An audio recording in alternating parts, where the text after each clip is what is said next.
Hello, everyone, and welcome to Momentum Boost. I am, of course, your host, Adrienne Gold Davis, and I'm really honored to be with you, that you're spending this time with us here tonight.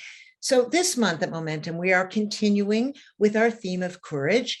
And today, we're going to be examining it through the lens of summoning your inner strength and your inner courage to take a stance on what you believe in. So when we're passionate and when our drive to make a stand is aligned with what's good and proper, well, then things tend to fall into place in a much more easy fashion. And our innate strengths, they're generally parav, which means they're neutral. So a skill set can be used for the good and, of course, for the not so good. And it's up to us to align our gifts and our talents with making a difference, making the world a better place, repairing the world with those gifts. So today's guest is a marketing and branding savant. She's unbelievable. She's turned her focus to the case of the Jewish people now. And in doing so, she has created campaigns and called to action, making huge impact in the Jewish world. So I'm very honored to introduce you to Archie Gottesman. She's the co-founder of JewBelong.com. It's a groundbreaking organization and a web-based platform focused on rebranding Judaism to make it more warm and welcoming to all of us, no matter where you are on your Jewish journey. But she's been using awareness campaigns, including massive billboards in Times Square, New York City. Jew Belong also focuses on ending anti-Semitism that is obviously growing in the United States. And for almost 30 years, Archie herself was the chief branding officer and principal of Edison Properties and has chaired or sat on many boards, including Zionist, Democratic Majority for Israel, and Israel on Campus Coalition. She's a superstar. Welcome, Archie. Thank you so much for having me. I'm so happy to be here. Thank Archie, you. I have to tell you, I went on Belong and I fell into the rabbit hole for hours. I just have to ask you before we go into our topic of courage and what you've done. Is it your voice in the copy? Yes, it is. It's my voice and my co-founder, Stacey Stewart. We worked together pre-Jewish stuff. Back on your lovely introduction, thank you so much. We did the advertising for Manhattan Mini Storage for those New Yorkie kind of people for about 20 years. That was that same, sort of snarky pop culture way of talking about self-storage that people paid attention to. And we really talked about everything and then got you to pay attention to storage. And it's the same idea with Jew Belong. So it's usually, and Stacey and I just, it's in our brains, but we feed off of what's happening in the world around us. Well, this is sort of what I was alluding to in the introduction. What you've done is, I think, the ideal situation, as a Jewish woman myself who's passionate about the Jewish people, is to take that gift of yours, that voice. You have this incredible voice. And not only is it unique to you, but it's also the voice of a generation, the voice of a generation for whom, the serious kind of dusty old Bible story tomes don't ring true. And you took that voice and you transferred it from storage to our people. And I think that's extraordinary. And most of all, because, for years, we know that Israel has been losing the PR battle for sure. Obviously, they haven't used your voice in their messaging, but I don't know, maybe that's because Jews, we are not proselytizing. We're not looking for converts. So maybe that's why we haven't branded ourselves properly. It's never been of interest to us. So what made you decide at this particular time and juncture that this was the time to change all of that? Because it was, oh my God, I'm so passionate about this subject. It was such an obvious thing to do. And what we were doing was not working. And I was like, well, it's just basically my origin story of sort of how I even got involved in this was it's kind of interesting because I had a conservative Jewish upbringing in New Jersey. I met my husband. We've been married almost 29 years, and Gary grew up United Methodist. And I asked him, I said, if we're going to get married, I'm going to marry somebody who's Jewish. And he said yes. And it was a much longer story. But the important part of it is that after the whole conversion part took place and he worked with rabbis and, had a conservative conversion, I was like, okay, Jews, like, you guys are always complaining about your numbers, right? Because, there was the Holocaust, like Jews worry about their numbers. And here I had this like amazing man who joined us, and he took on Judaism in such a serious way. And I was all of a sudden looking at Judaism through Gary's eyes. Huh. And I was like, well, this isn't the most welcoming place in the world. Like, this isn't even close. And I was like, oh, no wonder we're not, we are not attracting more. We don't, I just don't think it's terribly welcome. I think it can be intimidating. And I know you were working so hard on that too. I feel like we are really like partners in crime, or actually partners in blessing of what we're doing. But it can be so many things that sometimes I'm like, wow, we act like a party that like, it's like, oh, let's make sure we get a bouncer at the party because we don't want to like let too many people in. In the meantime, like no one's coming to the party. So You're that's right, kind of, Archie. I just, and in the word proselytizing, I do feel like that's also a word that gets people triggered. And I have rabbis who I use as sounding boards. And because I understand the whole proselytizing thing. And one of my I call him he is a rabbi, but my rabbi that I go to for this, his name is Rabbi Adam Mintz. He's in New York City. And I said, I'm getting a little bit of like pushback, mostly from Jews, about a couple of our, it was our Instagram posts about, welcome.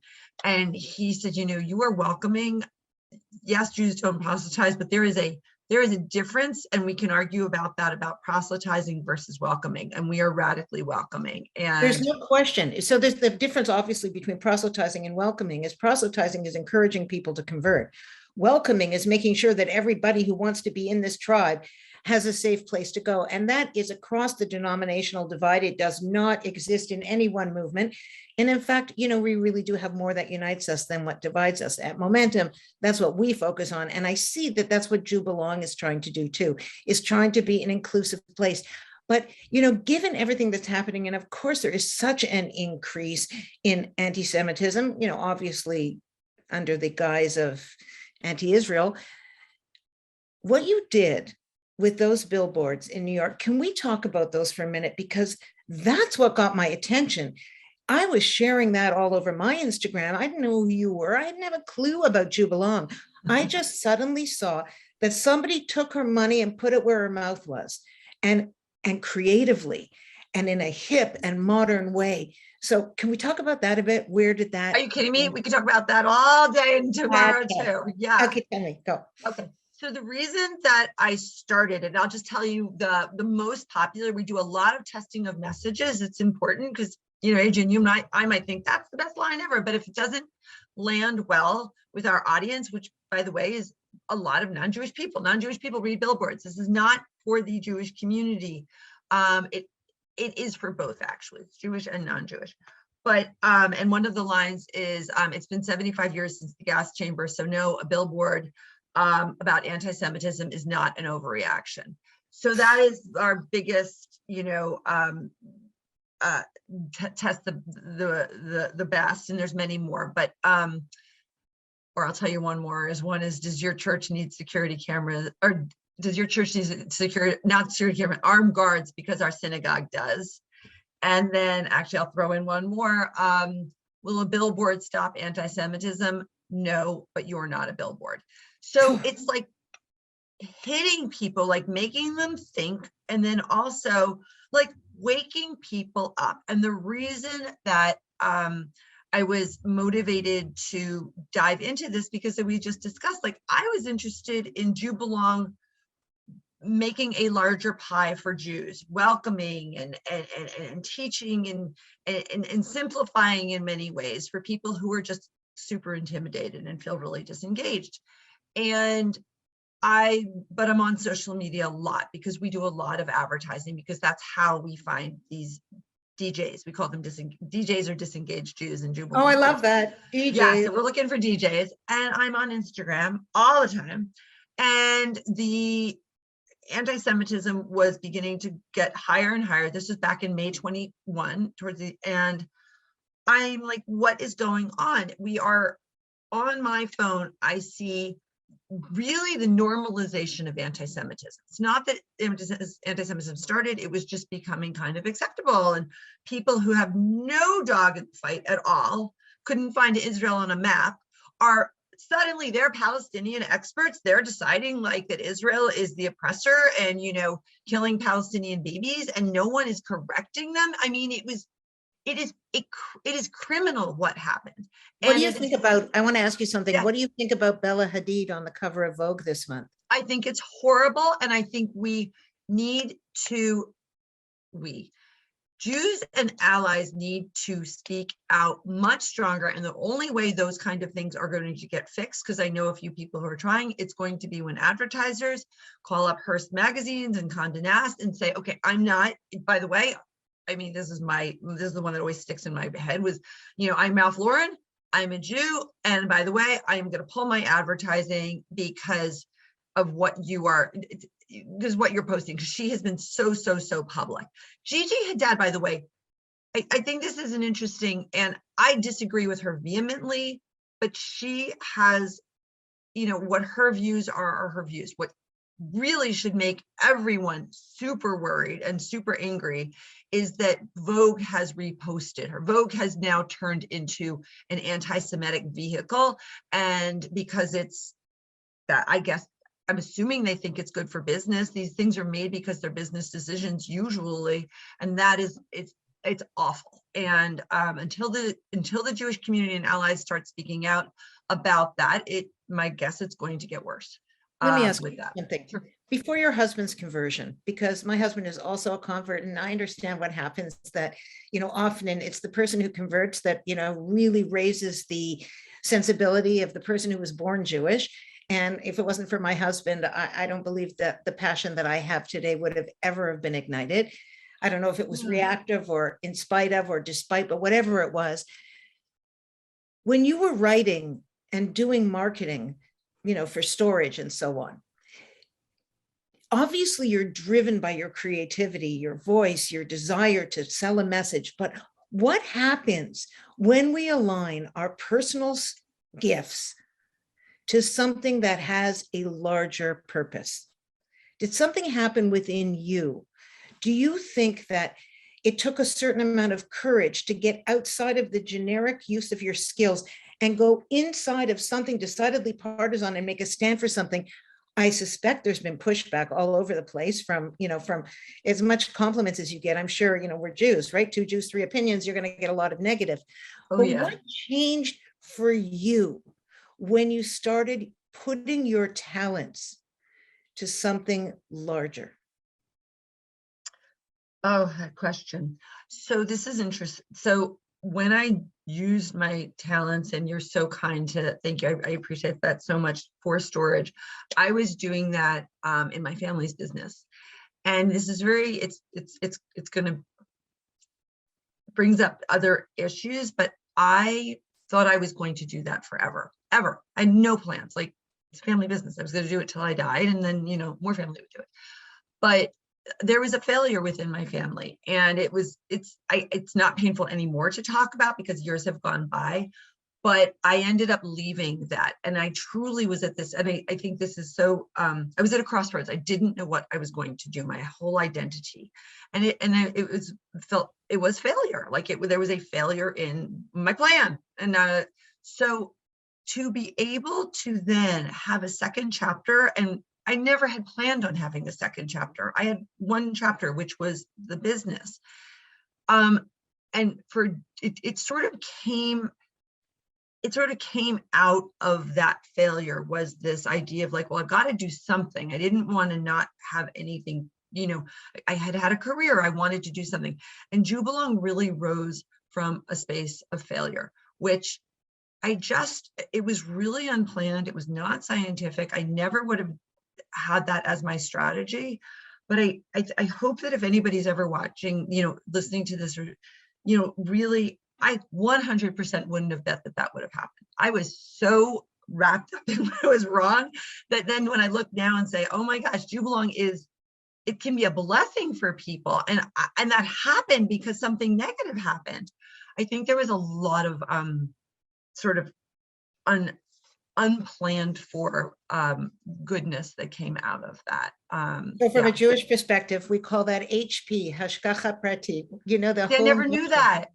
So we call that what you're discussing here is so much. It's interesting because, you know, we're around the time of Purim, and the whole narrative of the Purim story is about a woman who's put into a place of tremendous danger. She's put into a place where she just, you know, things could go either way. There's a certain failure. I mean, when you think about Queen Esther, her whole ascent into the palace wasn't by choice. She didn't go a beauty pageant. She was, you know, absconded, like all the virgins were, and, you know, put in that harem, and they were all raped and they were kept in the harem. My point is that there was all of this negative in her life, including up to when she stood up for her people, even though she was terrified to do so, which is why courage is not something that it seems to me to be antithetical to fear. You were probably scared to death. Who am I now? What am I now? What will I be now?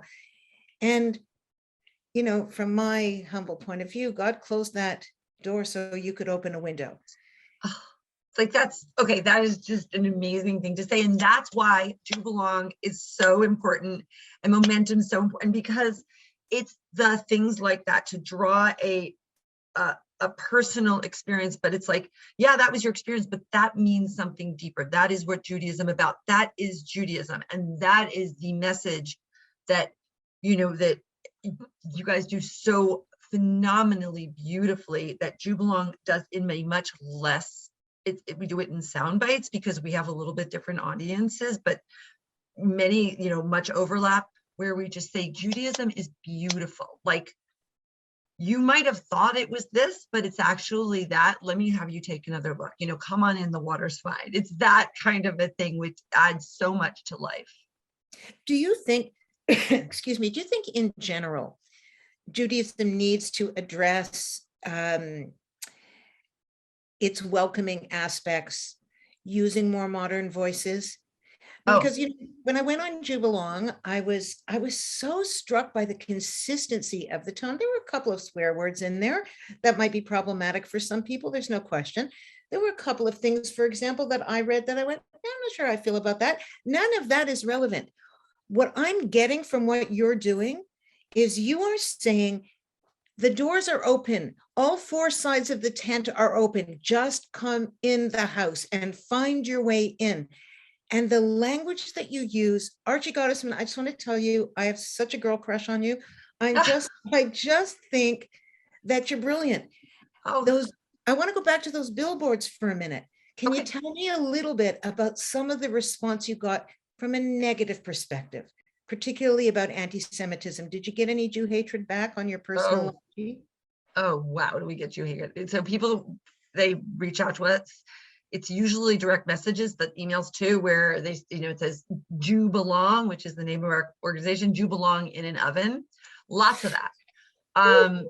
Yeah, I know, right? And then we get it on the, you know, Hitler should have finished you off, like that kind of stuff. And then, and I don't mean to be like, like, it's painful, but it is part of being in this business. So and after a while, you sort of get a little bit used to it. It's like, okay, great. Another person's telling us to, you know, burn in an oven. And then on the other side, and I always kind of left-right it, because unfortunately we live in a society that is lots of like, oh, you know, rich Jews putting up billboards. Yeah, you know, sure, that's going to help. Or, you know, you're eating Palestinian blood for breakfast. I mean, really bad, you know, just this really angry sort of, you're killing Palestinians and you have the nerve to talk about anti-Semitism. So Archie, stuff like that. Has this pain stoked your courage insofar as you read this and it stings? It doesn't matter how comfortable you are in your own skin. You read stuff like that, it's wounding. But did it take your courage and move it to the next level, or did it make you pause for a moment? I think I always pause, because I try to think, I think anyone who's thinking about making change, courage is like, okay, we're going to pop, like, okay, let's read it. Let's think, you know, but it's like one thing that really I kind of go back to is when I think about our Jewish grandparents and great grandparents and before us, like Jews just don't have it easy. And like, but they died. I mean, Jews have been killed throughout our history. And like, I'm gonna like flip out over a Palestinian flag. Like, it really is not that bad. It shouldn't be bad at all. But considering like what, our foremothers have had to endure, and we're watching Ukraine right now, those people are picking up their stuff and leaving. Like, we have it. So and they're gonna live, like our ancestors died. Like, so I kind of get some courage from them that, this is like, maybe this is just this is our generation's problem to bear, and to come through it is just really important, and there's some strength there. But yeah, I always do think about it, of course.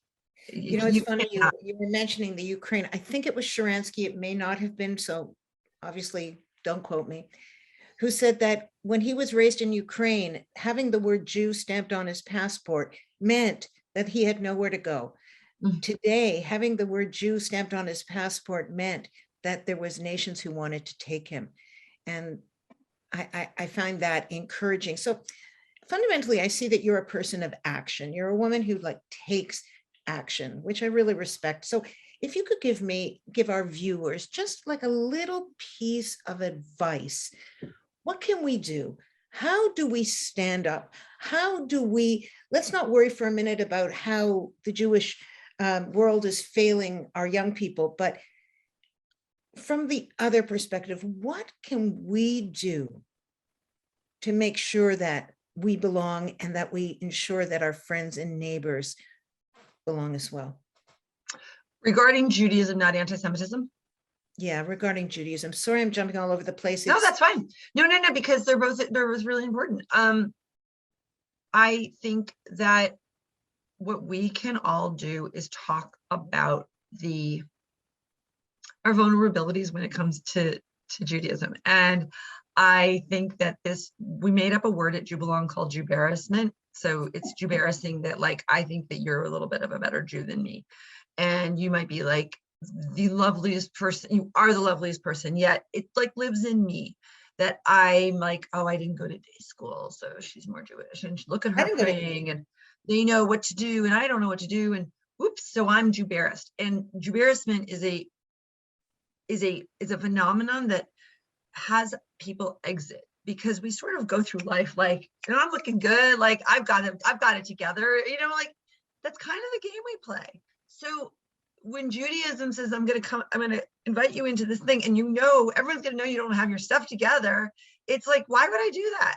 So that phenomena of being Jubarist is very real. It's damaging, and it is something that can be dissipated with discussion. It's like when it's being vulnerable. So when people are vulnerable with one another, most people, for sure me, I love them more. So it's like, oh my God, you're going to be vulnerable. You're going to tell me what's really going in your heart. Oh, come have a seat. Let's talk all day. Like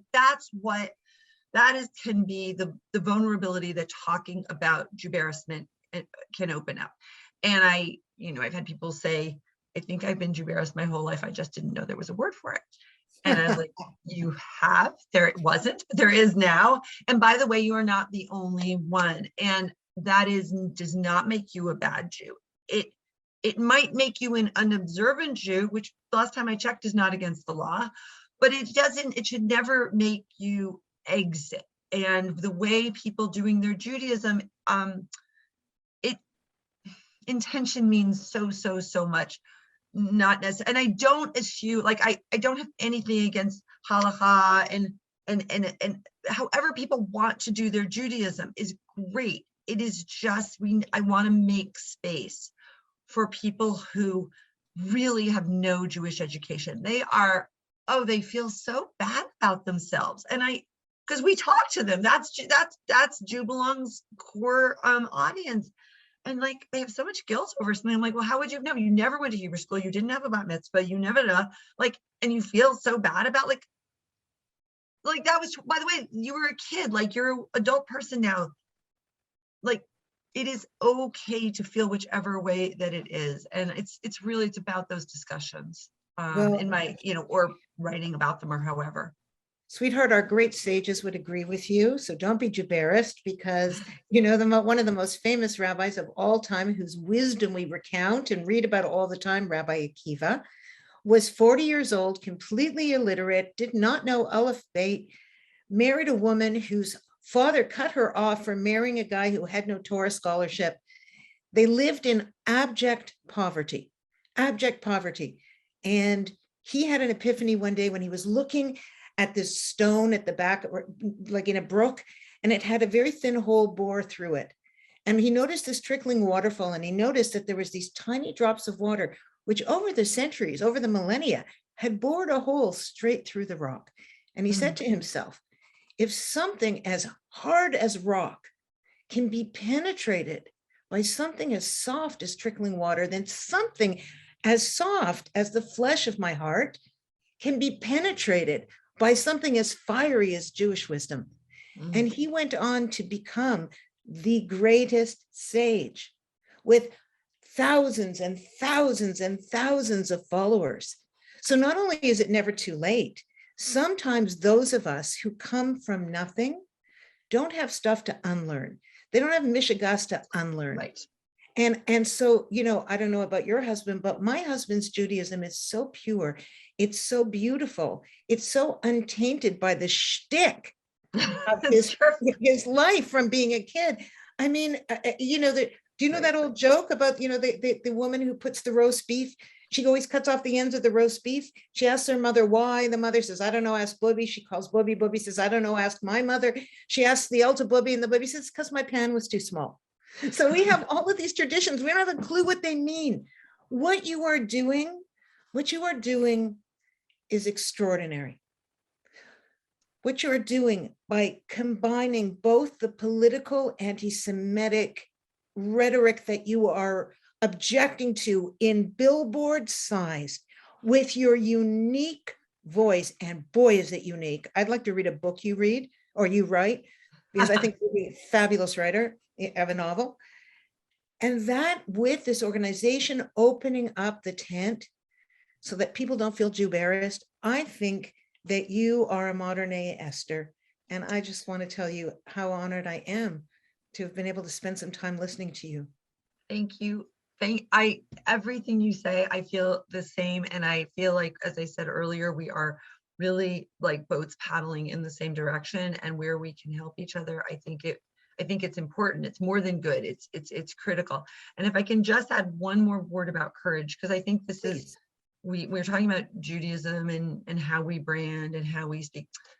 I think that sometimes many Jewish organizations I speak to, and people, because people make up organizations, they're they're worried about who's going to dislike them. And you asked earlier, is it hard? And I don't mean like the hate that I was talking about. I mean like, oh, she's not going to like that, or he's not going to like that, or I'm going to have to run it by my board because they might, and I became clear that not every Jew belong isn't for everybody, and not everyone is going to like it. And that is okay. And I think that is the way bravery, when people do brave, and I really like, it's very flattering for you to say that it's brave, because thank you. I'm just going to accept I'm going to accept that. And for doing bravery, trust me, it can hurt when people do, but it's hard to get brave things done if you're worried about what everyone's going to say and doing polls all the time, because that's not helpful.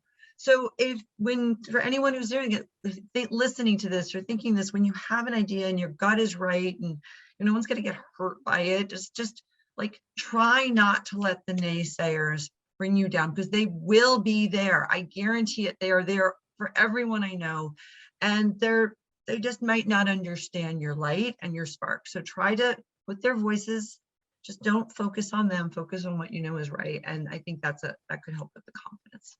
Wow. Archie, you are a blessing. I wish you strength and the ability to do your holy work for as long as you have the passion and desire to. Thank you so much. I really appreciate it. Thank you for having me, and you too. And thank you. Thank you. Wow, what a perspective. What a woman. Whew. So, hearing from you is hopefully going to help the rest of us summon our courage to speak out for what we believe in.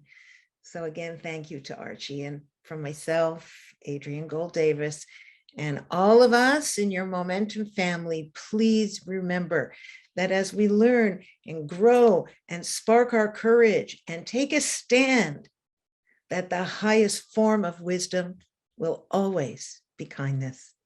Good night, everyone.